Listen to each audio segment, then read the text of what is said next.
They weren't made by Spielberg, but they roared before Jurassic Park ever did. Long before computer graphics ruled the screen, filmmakers used clay, stop motion, and pure imagination to bring monsters to life. These weren't perfect. They were weird, ambitious, and sometimes terrifyingly human. In the shadow of Jurassic Park's billion-dollar legacy, a whole generation of monster movies was buried alive, lost to time, forgotten by audiences who never knew how bold they were. Some had cowboys fighting dinosaurs, others brought ancient gods to New York. A few dared to mix horror with science fiction before the world was ready. These are the creatures that crawled, slithered, and screamed in the dark long before raptors ran wild. Movies that deserve to rise again. This is better than Jurassic Park, 10 monster movies lost to time. And trust me, some of these beasts were hungrier than the T-Rex itself. Number 10, The Valley of Gwangi, 1969. Cowboys, dinosaurs, one film. It sounds like a joke, but it's real. The Valley of Gwangi came out in 1969 when westerns were fading and sci-fi was exploding. A group of rodeo cowboys discover a hidden canyon in Mexico where prehistoric creatures still live. They think they found fame. Instead, they find extinction waiting. The tone flips fast, from sun-bleached adventure to full-on chaos. Ropes snap, horses panic, guns don't matter. One minute they're chasing a small lost horse, the next they're staring at a living Allosaurus. The valley becomes a nightmare zoo, a world trapped outside of time. The real magic came from Ray Harryhausen. Every creature was hand animated, one frame at a time, with stop motion so detailed it still looks alive. You can feel weight, muscle, and panic in every movement. There was no CGI, no digital cleanup, just a man with models, lights, and imagination. When it hit theaters, audiences didn't know what to do with it. Western fans wanted duels, not dinosaurs. Sci-fi fans wanted spaceships, not cowboys. The film bombed, quietly disappearing as cinema shifted to something shinier. But decades later, Gwangi came back as a cult legend. TV reruns and VHS tapes turned it into a hidden gem. Fans started calling it Jurassic Park before Jurassic Park, and they were right.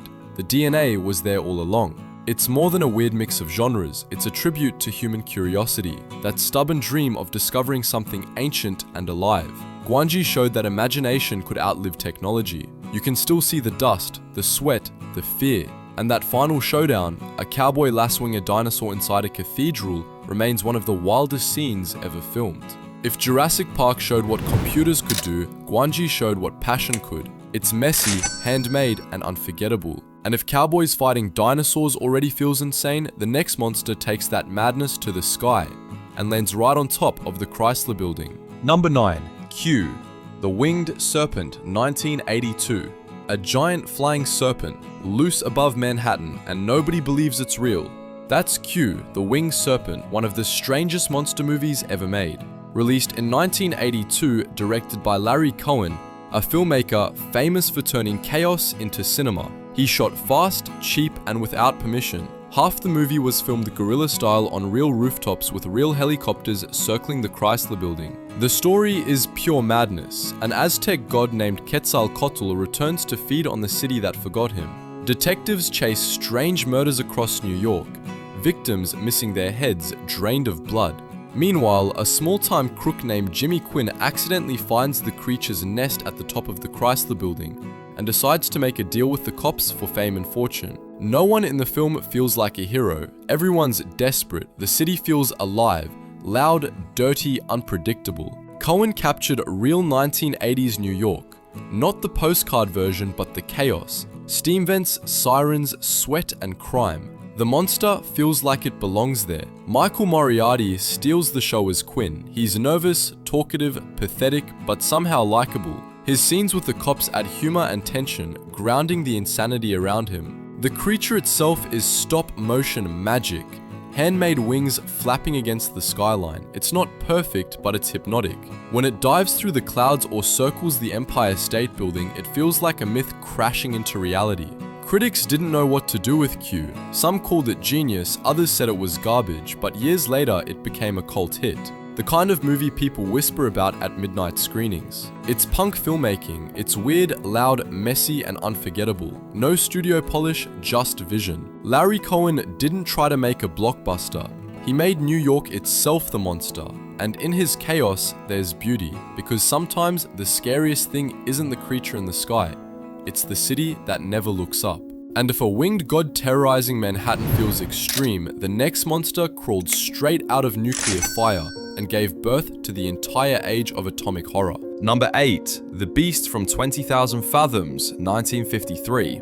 Before Godzilla, before Jurassic Park, there was the Beast from 20,000 Fathoms. It's 1953. The Cold War is burning. America is testing nuclear bombs in the Arctic, and deep beneath the ice, something ancient wakes up.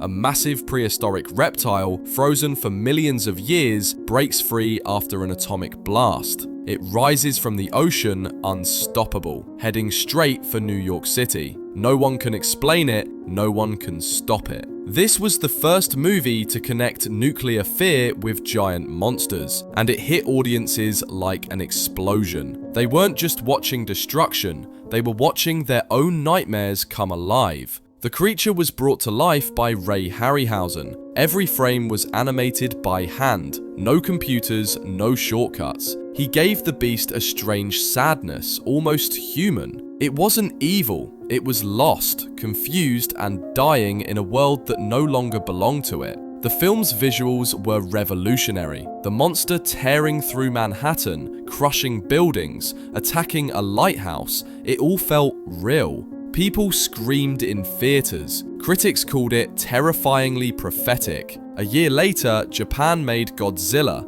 directly inspired by this movie. Without the Beast from 20,000 Fathoms, the entire kaiju genre might never have existed. It's more than a monster story. It's a reflection of the atomic age. The creature is science gone wrong, nature out of balance, fear made flesh. And even today, its message still lands hard. We create our own monsters when we play with power we don't understand. The movie ends with the beast dying in flames, a haunting image that mirrors humanity burning in its own mistakes. And yet, it's beautiful, tragic, timeless. It was the birth of modern monster cinema. Every roar after this one began here, and if nuclear fear brought this creature to life, the next one crawled up from the sewers, a product not of radiation, but of human waste and corporate greed. Number 7. Alligator, 1980. It began as an urban legend, a baby alligator flushed down a toilet. Years later, it's back, and it's hungry. Alligator, 1980, turns one of America's weirdest myths into pure cinematic chaos. In the movie, a baby gator is dumped into the Chicago sewer system. Down there, it feeds on lab animals contaminated by experimental growth hormones. 12 years later, it's a 30-foot killing machine, and nobody believes it exists. Detective David Madison, played by Robert Forster, discovers a trail of missing people. Sewer workers vanish, dogs disappear, then a wedding party turns into a bloodbath. One by one, the city becomes the Gator's buffet. Director Louis Teague didn't try to copy Jaws, he mocked it. The film is full of satire. The greedy corporation behind the experiments covers up everything. Politicians blame public hysteria. The alligator isn't the real monster, humanity is. But make no mistake, the kills are brutal. The sewer scenes are dark, wet, claustrophobic. You can almost smell the rot. When the gator bursts through a sidewalk or flips a police car, it feels terrifyingly real. That's because most of it was real. Animatronics, miniatures, and practical stunts, not CGI. The movie walks a perfect line between horror and comedy. It's scary, but it knows it's ridiculous, and that's why it works. Critics ignored it, audiences loved it. Late night TV made it a cult classic. Over the years, Alligator became a symbol of underground horror. Literally, it's the movie that asked, what happens when urban legends start biting back? And it still hits hard today, not just because of the monster, but because of what it says about greed, pollution, and the stuff we throw away, both animals and truth. By the time the credits roll, the city looks normal again, but the sewers are still moving. Something else is still alive down there, because legends never really die, they just wait in the dark. And if a killer gator in the sewers sounds bad, the next movie traps humans somewhere even worse. A lost world frozen in time where dinosaurs never went extinct. Number 6, The Land That Time Forgot, 1975.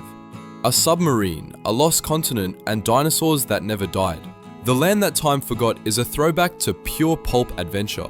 Released in 1975, it came from a time when movies still believed in the unknown. in places maps forgot to name. The story begins during World War I. A German U-boat captures a British ship, but both sides are forced to work together after drifting off course. They surface in a mysterious land surrounded by ice, where evolution never happened. The soldiers step ashore and find jungles, volcanoes, and creatures straight out of the prehistoric age. Dinosaurs roar, pterodactyls dive, and men with guns become helpless again. What begins as war turns into survival. Human enemies face something far older, nature itself.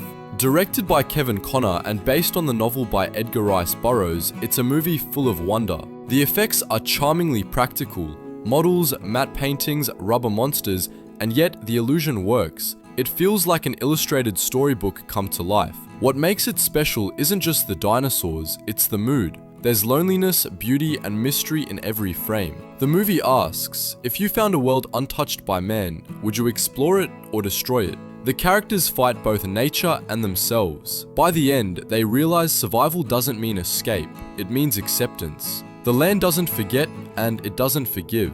Critics were split. Some called it childish fantasy, others saw it as a genuine return to adventure cinema, a bridge between the optimism of King Kong and the spectacle of Jurassic Park. It became a quiet hit in the UK, spawning 2 sequels and a generation of dreamers. Even now, its title feels poetic, the land that time forgot, because that's what nostalgia is, the land we keep losing, over and over again. It's not perfect, but it's sincere. Every shot feels handmade, every idea drawn from the heart. And if being trapped in a lost world sounds terrifying, the next movie takes that fear indoors, to a museum at night, where something ancient wakes up hungry. Number 5. The Relic, 1997. A museum, locked for the night, and something inside starts moving. The Relic, 1997, blends crime thriller, creature horror, and science gone wrong. It opens with a cargo ship drifting into Chicago's harbor. The crew is missing, only blood and boxes remain. Inside the boxes, ancient artifacts from South America, and something else, something alive. Soon after, at the Museum of Natural History, strange deaths start piling up.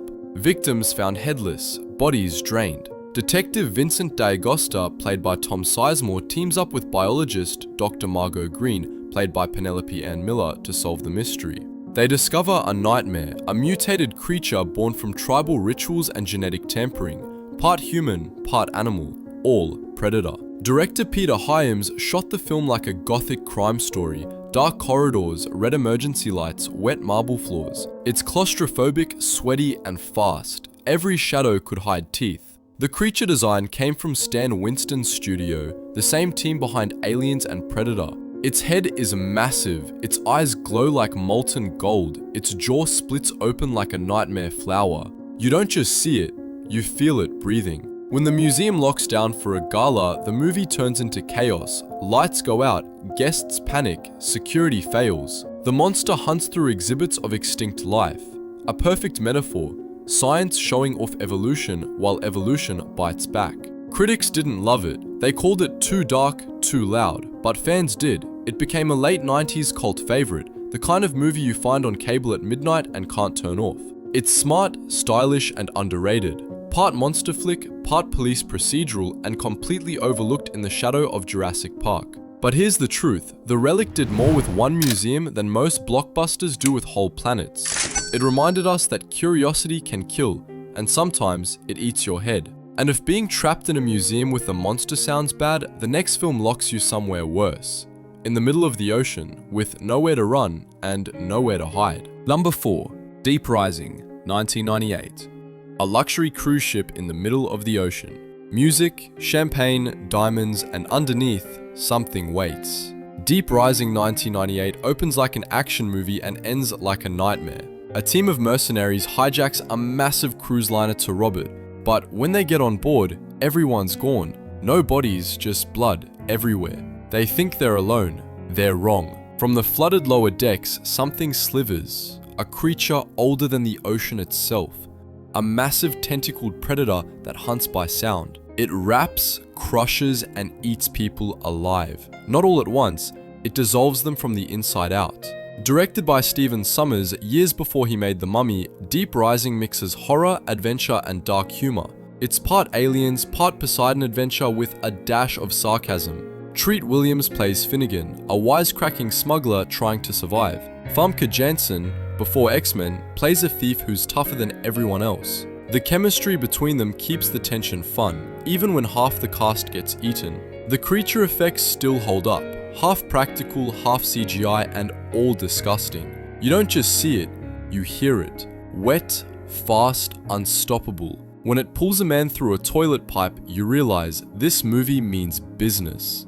It bombed at the box office, crushed by bigger blockbusters, but years later it found revenge, on DVD and late night TV. Fans now call it the best monster movie nobody saw. It's fast, loud, and smarter than it looks. The secret? It never takes itself too seriously. It knows it's ridiculous and it loves it. That's why it works. By the final act, the ship is sinking, the ocean is on fire, and Finnegan rides off toward another island, where something else might be waiting.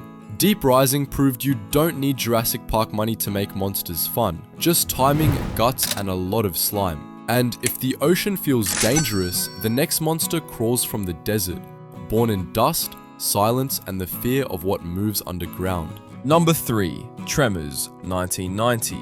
No city, no technology. Just sand, silence, and something moving under it. Tremors 1990 is one of those perfect accidents. Too funny for horror, too scary for comedy, and too original to forget. In a tiny desert town called Perfection, Nevada, the ground starts to shake. People vanish without a trace. Cattle disappear. Then someone finds a power pole snapped in half, blood dripping down. Whatever's killing them isn't above ground, it's below. They call them graboids, giant worm-like creatures that hunt by sound. You walk, they hear you. You run, you're dead. Two handymen, Val and Earl, played by Kevin Bacon and Fred Ward, decide to fight back. They're broke, stuck, and out of options. So they do what every small town hero does best: improvise, swear, and blow things up. The setup is simple, but the execution is genius. Director Ron Underwood turned a B-movie idea into a masterpiece of tension and humor. The desert feels endless and claustrophobic at the same time. You can't see the monsters, you feel them moving beneath your feet. Every rumble builds panic. Every silence makes you listen harder. Then the dirt explodes. The sound design alone could make your skin crawl. What makes Tremors legendary isn't just the monsters, it's the characters. They're real, funny, scared, and stubborn. You root for them because they act exactly how you would. They make mistakes, they scream, they keep fighting anyway. When it came out, Tremors bombed at the box office. But on home video, it became unstoppable. It turned into a cult empire. Sequels, TV shows, fan conventions, even action figures. It's small town survival meets creature feature chaos. Funny, suspenseful, rewatchable forever. If Jurassic Park made you afraid to enter the jungle, Tremors made you afraid to step on the ground. It's the ultimate proof that you don't need a T-Rex to feel hunted. Sometimes all it takes is sand. And if monsters under the ground weren't enough, the next one rises from nuclear fear, Cold War panic, and giant claws straight from the 50s. Number 2. Them, 1954. It started with a scream in the desert. A family disappears. A little girl found wandering alone, in shock, unable to speak. When the police investigate, they find something impossible. Giant holes in the ground, walls burned with acid, and footprints the size of bathtubs. The cause? Ants. Not small ones, ants the size of cars. Them, 1954 wasn't just another monster movie. It was the monster movie of the atomic era. Made at the height of Cold War paranoia, it imagined what nuclear testing might awaken in the natural world. The result? Enormous intelligent insects hunting humans in the desert. The ants weren't CGI, of course. They were full-size animatronic puppets, buzzing, moving, spraying smoke, and they looked terrifying. The sound design made it worse, a constant high-pitched screech, part electronic, part insect that never stops once you hear it. It's like the movie itself is screaming. Director Gordon Douglas treated the absurd premise with total seriousness. The movie feels like a detective story at first. Clues, scientists, missing people, then it erupts into all-out war. Flamethrowers, tunnels, soldiers, a full-scale battle against nature gone nuclear. What makes them endure isn't the ants, it's the tone. No camp, no winking at the audience, just genuine fear of the future. It captured 1950s anxiety better than any sci-fi film of its time, that mankind had opened a door it couldn't close. The film became a surprise hit and launched an entire wave of giant creature movies. Spiders, crabs, grasshoppers, lizards, every mutant you can imagine, but none of them matched the intensity of them. Even now, its black and white photography feels powerful. The desert feels empty, the monsters feel real, and that final line still haunts audiences. When man entered the atomic age, he opened a door to a new world. And what we'll eventually find in it, nobody can predict.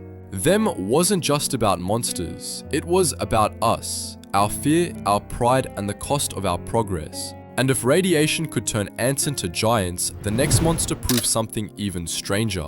That imagination alone can create nightmares more powerful than science ever could. Number 1. King Kong 1933. Before CGI, before color, before dinosaurs ever roared on screen, there was King Kong. Released in 1933, Kong wasn't just a monster movie, it was the beginning of everything. A film crew sails to a mysterious island looking for adventure and finds a god, a giant ape worshipped by the locals, ruling over dinosaurs and danger. They capture him, chain him, and bring him to New York City to show the world. But the world wasn't ready. The story is simple, the emotion isn't. Kong isn't evil, he's tragic. A creature torn from his home, paraded for profit, shot down for trying to love. When he climbs the Empire State Building, holding Fay Ray in one hand, airplanes circling in the sky, it's not just spectacle, it's heartbreak. It's beauty and death in the same frame. The stop-motion animation by Willis O'Brien was revolutionary. Every breath, every blink, every motion felt alive. He invented techniques that didn't exist before, combining miniatures, matte paintings, and live action into one seamless illusion. People in 1933 had never seen anything like it. Some thought Kong was real, some left the theater crying. The movie changed cinema forever. It inspired Ray Harryhausen, Steven Spielberg, Peter Jackson, generations of filmmakers who wanted to make audiences feel the same wonder. Even now, King Kong still stands tall. Black and white, grainy, imperfect, but timeless. Because it's not about the monster, it's about humanity, about beauty and obsession, about how far we'll go to control what we don't understand. When Kong falls from the tower, a line echoes through film history. It wasn't the airplanes, it was beauty killed the beast. That single sentence turned pulp into poetry, and maybe that's the real legacy, that monster movies were never just about monsters. They were mirrors, reflections of who we are and what we fear losing. And decades before Jurassic Park made dinosaurs walk again, King Kong taught us one thing. The bigger the creature, the smaller we feel. They crawled, flew, roared, and vanished. 10 forgotten beasts that shaped the world long before Jurassic Park. Each of them came from a different time. A time when monsters were built, not rendered. When filmmakers didn't need perfect pixels to scare you, just shadows, sound, and imagination. From clay dinosaurs to atomic ants, from lost valleys to sinking ships, these movies proved something simple. Fear doesn't need technology, it just needs belief. They might look old, they might move slow, but the ideas behind them, discovery, ambition, creation, never die. The monsters of yesterday still live in today's blockbusters. Their DNA runs through every CGI creature we see now. Without them, there would be no Jurassic Park, no Godzilla, no cinematic awe left to rediscover. So the next time you hear a roar in an old movie, don't laugh, listen. Because that sound, rough, broken, handmade, is the sound of cinema being born. Which one of these lost monsters do you think deserves to return? Drop your favorite in the comments and keep the roar alive.